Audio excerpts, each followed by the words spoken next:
Olha, se eu te falasse que um moleque de 15 anos vidrado em videogame e computador recebeu uma promessa da Virgem Maria que ia mudar a vida de milhões de pessoas. Parece coisa de maluco, né? Muito místico, religioso demais para ser verdade aqui no século XXI. Mas é justamente o contrário do que te ensinaram. A santidade não exige que você abandone sua vida normal, que se tranque num mosteiro ou que abra mão de tudo que te faz humano. Carlo Acutis vivia de jeans, jogava PlayStation, navegava na internet e mesmo assim se tornou um dos santos mais jovens e importantes da nossa época. A espiritualidade que ele viveu não era algo separado do dia a dia dele, era parte dele. E nos últimos dias dele aconteceu algo extraordinário.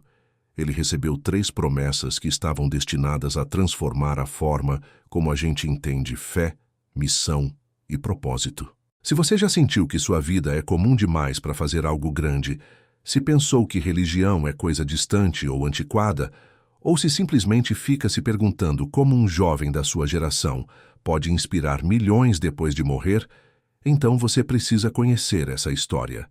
Porque o que Maria prometeu para o Carlo não só se cumpriu. Está se cumprindo agora mesmo, enquanto você lê isso. Tinha algo diferente naquele garoto de 15 anos deitado na cama do hospital. Carlo Acutis, no meio da luta contra a leucemia, tinha nos olhos uma serenidade que deixava até os médicos mais experientes sem entender. Enquanto outros jovens da idade dele estariam lutando contra o medo, tentando negociar com o destino, Carlo parecia estar em paz com algo que pouca gente consegue compreender: o propósito maior da jornada dele. A fé que ele cultivou desde criança, aquela devoção silenciosa que os amigos viam quando ele ia à igreja, mesmo nos dias de videogame e pizza, agora se revelava como algo muito mais profundo. Não era só religião no sentido tradicional, era uma conexão real, palpável, como quem conhece pessoalmente alguém que ama. E ali, naquela cama de hospital em outubro de 2006, essa conexão estava prestes a se manifestar de uma forma que marcaria para sempre todos que conheceram a história dele. Durante aqueles últimos dias, aconteceu algo extraordinário. Carlo começou a falar de uma presença que visitava ele, uma luz que trazia conforto no meio da dor física. Ele dizia com absoluta convicção que a Virgem Maria estava do lado dele, não como uma visão distante ou mística demais para ser real, mas como uma presença maternal, reconfortante, tangível na espiritualidade dele. Para a mãe dele, Antônia, aquilo podia soar como o delírio da medicação, mas tinha algo nos olhos do filho que derrubava qualquer dúvida.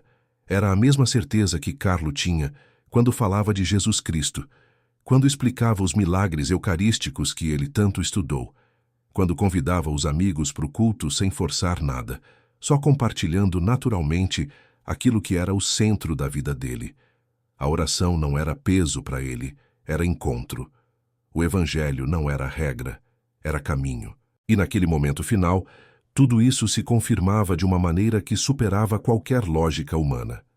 O que Carlo viveu nos últimos momentos dele não foi só uma despedida, foi uma confirmação de tudo que ele sempre acreditou e ensinou através da vida simples dele de adolescente cristão.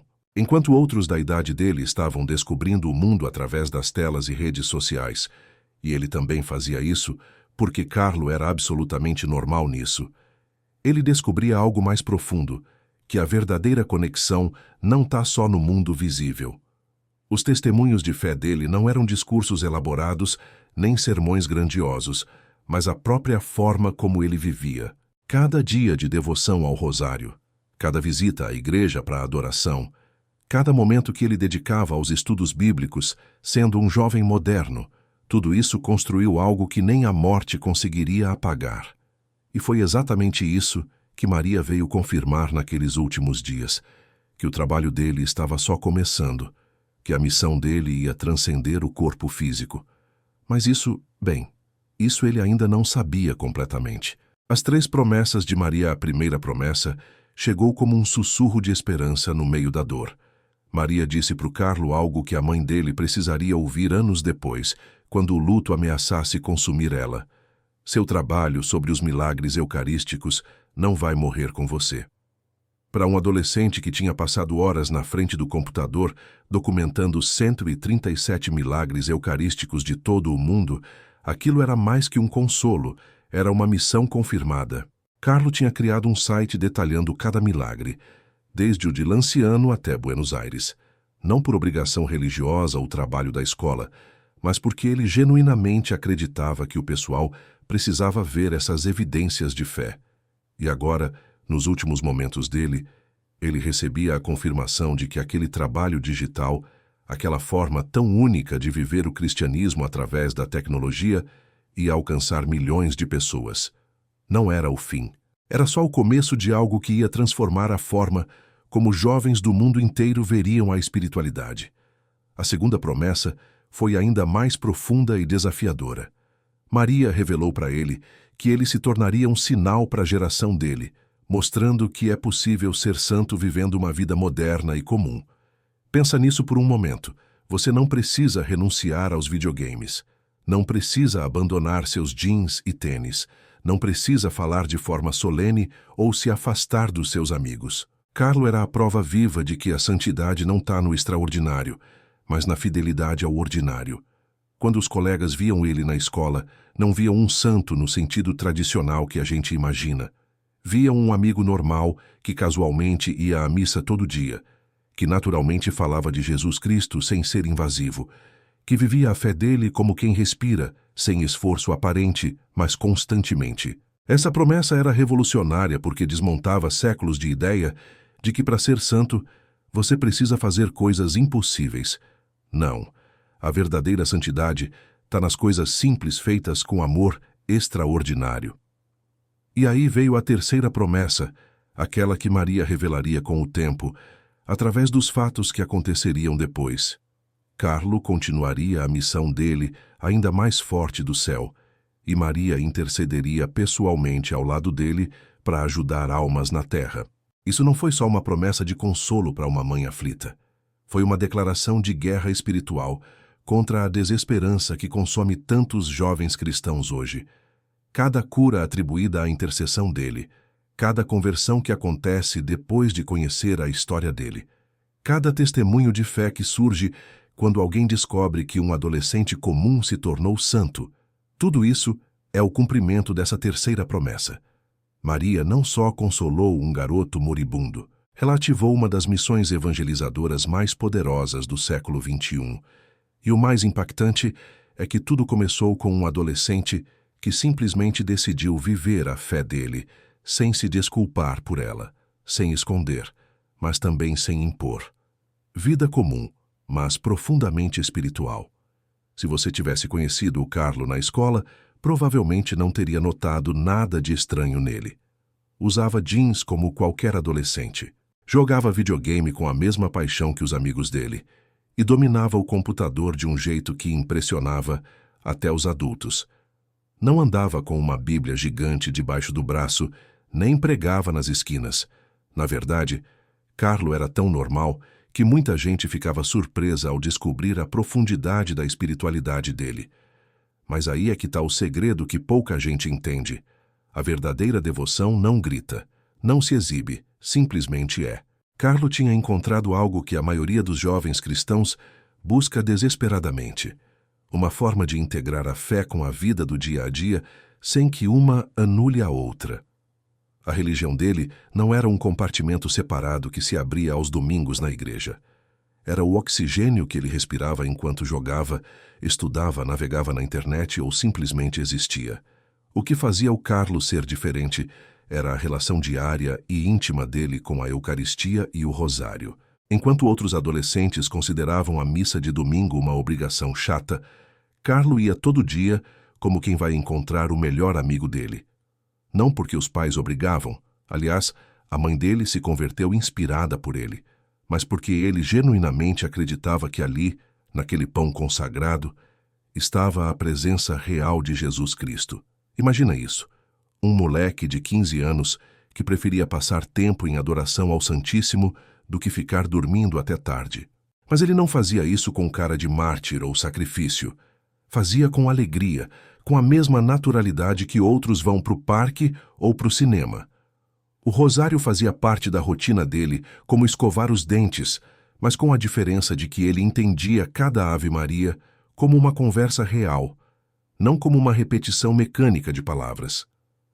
Carlo via a fé como algo simples, real e cotidiano, não como um conjunto de regras complicadas ou rituais místicos inatingíveis. Quando alguém perguntava para ele sobre religião, ele não recitava doutrina como um robô programado. Ele compartilhava experiências, contava histórias, mostrava evidências. A fé dele era prática, aplicável, verificável. Por exemplo, quando criou o site dele sobre milagres eucarísticos, não foi para ganhar pontos com Deus ou impressionar o padre. Foi porque ele genuinamente pensava: se o pessoal visse essas provas, se soubesse que esses milagres realmente aconteceram, talvez acreditassem também. Era a evangelização na linguagem do século XXI, usando as ferramentas que os jovens entendem. E aqui está a grande lição que Carlo nos deixou. Você não precisa mudar quem você é para viver sua espiritualidade. Você precisa deixar que sua espiritualidade transforme quem você é de dentro para fora naturalmente, sem forçar nada. A missão digital de Carlo Numa, época em que a maioria dos adolescentes usava a internet para jogos, bate-papo e redes sociais, Carlo Acutis teve uma ideia que mudaria a forma como o mundo vê os milagres eucarísticos. Ele decidiu criar um site documentando 137 milagres eucarísticos verificados de todo o mundo. Não era trabalho da escola, não era imposição da igreja. Era pura iniciativa própria de um garoto que acreditava que a tecnologia podia ser uma ferramenta poderosa para o evangelho. Carlo pesquisou, reuniu dados, fotos, testemunhos históricos, evidências científicas, tudo meticulosamente organizado para que qualquer pessoa em qualquer lugar do mundo pudesse acessar essa informação. Imagina um adolescente fazendo o trabalho de uma equipe completa de pesquisadores, movido unicamente pela devoção dele e pelo desejo de compartilhar a fé dele. Esse era o Carlo, um jovem cristão que entendeu algo que muitas igrejas levaram décadas para compreender. O mundo digital não é inimigo da espiritualidade. É um campo missionário inexplorado. O que começou como um projeto pessoal de estudos bíblicos aplicados se transformou em algo muito maior depois da morte dele. O site que Carlo criou no computador dele, com os conhecimentos autodidatas de programação, virou uma exposição internacional que percorreu o mundo. Museus, catedrais, universidades, conferências de cristianismo, todo mundo queria mostrar o trabalho desse adolescente que tinha documentado milagres desde o ano 700 do Anticristo até os dias de hoje. De Lanciano a Buenos Aires, de Santarém a Amsterdã, cada milagre vinha com sua história, suas provas científicas, seus testemunhos. E o mais incrível, milhões de pessoas começaram a ter acesso a informações que antes estavam escondidas em livros antigos ou arquivos de igrejas. Carlo tinha democratizado o acesso aos milagres eucarísticos, tinha feito o sobrenatural ficar acessível, comprovável, real para a mente moderna que precisa ver para crer. O impacto dessa missão digital foi tão profundo que muita gente considera o Carlo o patrono não oficial da internet e dos influencers católicos. A forma dele de usar a tecnologia não era para autopromoção ou likes, era pura evangelização na linguagem contemporânea. Ele entendeu algo crucial. Os jovens de hoje não se convencem com sermões antigos ou ameaças de inferno, se convencem com evidências, histórias reais, testemunhos verificáveis. E foi exatamente isso que Carlo ofereceu. O legado digital dele continuou crescendo depois da morte, inspirando milhares de jovens cristãos a usar as habilidades deles em redes sociais, programação, design, vídeo para propagar o evangelho de formas criativas. Carlo não só criou um site, criou um modelo de evangelização que respondia à pergunta que muita gente se faz: como posso servir a Deus sendo quem eu sou, com as habilidades que tenho, no mundo onde vivo? E a resposta está na vida dele: beatificação e canonização. Velocidade com que a Igreja Católica reconheceu a santidade de Carlo Acutis foi, em si mesma, quase milagrosa. Normalmente, o processo de canonização leva décadas, às vezes séculos. Santos do passado esperaram gerações para serem reconhecidos oficialmente. Mas com Carlo foi diferente, como se a urgência da mensagem dele para essa geração acelerasse todo o processo. Em 2013, só 7 anos depois da morte dele, abriram oficialmente a causa de beatificação. Para quem conhece os trâmites do Vaticano, isso é praticamente um raio. A religião católica, conhecida pela cautela e investigação exaustiva antes de declarar alguém santo, moveu as peças rapidamente para o Carlo. Por quê? Porque os testemunhos de fé que surgiam eram inegáveis. Porque a vida desse jovem cristão desafiava todos os estereótipos. Porque o mundo precisava urgentemente do exemplo de alguém como ele. Em 2018, só 11 anos depois da morte dele, Carlo foi declarado venerável. Isso significa que a Igreja reconheceu oficialmente que ele viveu as virtudes heróicas necessárias para a santidade. Pensa nisso. Um adolescente que jogava videogame e navegava na internet foi considerado oficialmente um modelo de virtude heróica. Não precisou fazer milagres em vida. Não precisou ter estigmas ou levitar. Simplesmente viveu a fé dele com fidelidade extraordinária no cotidiano. E então veio o momento decisivo. Em 2020, Carlo foi beatificado depois que confirmaram um milagre atribuído à intercessão dele. Um menino brasileiro com uma malformação grave no pâncreas foi curado inexplicavelmente depois que a família dele rezou pedindo a intercessão de Carlo. Os médicos não tinham explicação científica. A Igreja investigou exaustivamente, como sempre faz, e concluiu: foi um milagre. Carlo, lá do céu, estava cumprindo exatamente o que Maria prometeu para ele. A missão dele continuaria ainda mais forte depois da morte. Mas a história não terminou aí. Um segundo milagre foi confirmado na Costa Rica. Uma jovem universitária que sofreu um grave traumatismo craniano depois de um acidente de bicicleta se recuperou completamente após as orações de intercessão ao Carlo. Os médicos já tinham desistido. A situação era irreversível, segundo todos os prognósticos médicos. Mas a família, com uma fé inabalável, rezou ao beato Carlo Acutis, e o impossível aconteceu. Em 2025, com apenas 19 anos depois da morte dele, Carlo Acutis foi canonizado oficialmente como São Carlo Acutis, um adolescente do século XXI, que viveu uma vida absolutamente comum na aparência, se tornou santo reconhecido pela Igreja Universal.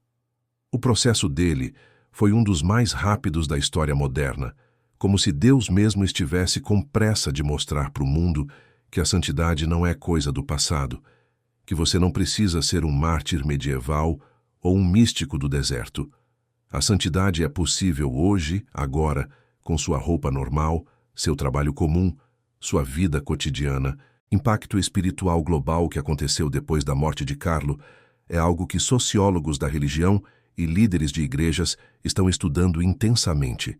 Surgiu uma devoção massiva entre jovens do mundo inteiro. Algo raro numa época de secularização crescente. Adolescentes que nunca se interessaram por religião começaram a pesquisar sobre esse jovem que foi como eles. Jovens cristãos que viviam a fé escondida, com vergonha, encontraram no Carlo um modelo de coragem tranquila. Não era o tipo de coragem dos mártires antigos que enfrentavam leões.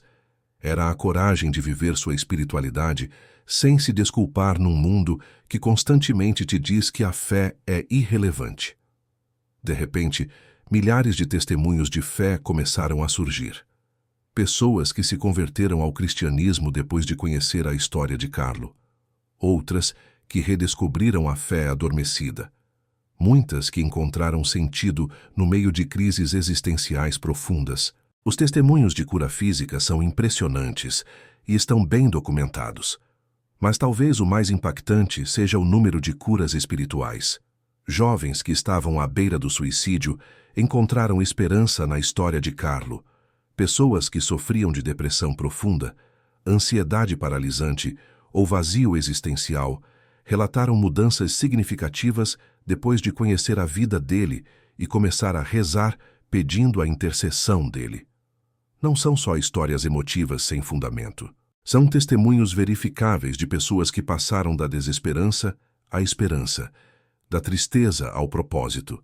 Uma jovem na Argentina conta que estava prestes a abandonar tudo quando descobriu o Carlo e decidiu dar uma chance para a oração. Um adolescente na Espanha, que tinha perdido completamente a fé depois de uma tragédia familiar, se reencontrou com Jesus Cristo estudando a vida desse santo moderno. Esses não são casos isolados, são padrões que se repetem em dezenas de países. O impacto do Carlo vai além dos milagres individuais. Está transformando a forma como toda uma geração vê a santidade.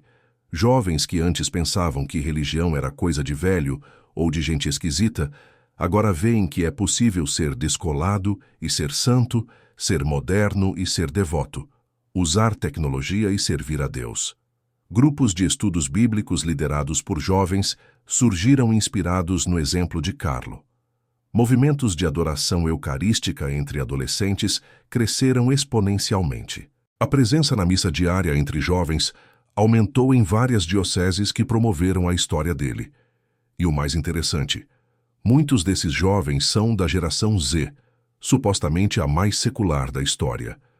Mas algo na autenticidade do Carlo ressoa profundamente com eles. Talvez seja porque ele não fingia ser perfeito, não pretendia ter todas as respostas. Simplesmente vivia o que acreditava com convicção. E num mundo cheio de falsidade e aparências, essa autenticidade é magnética.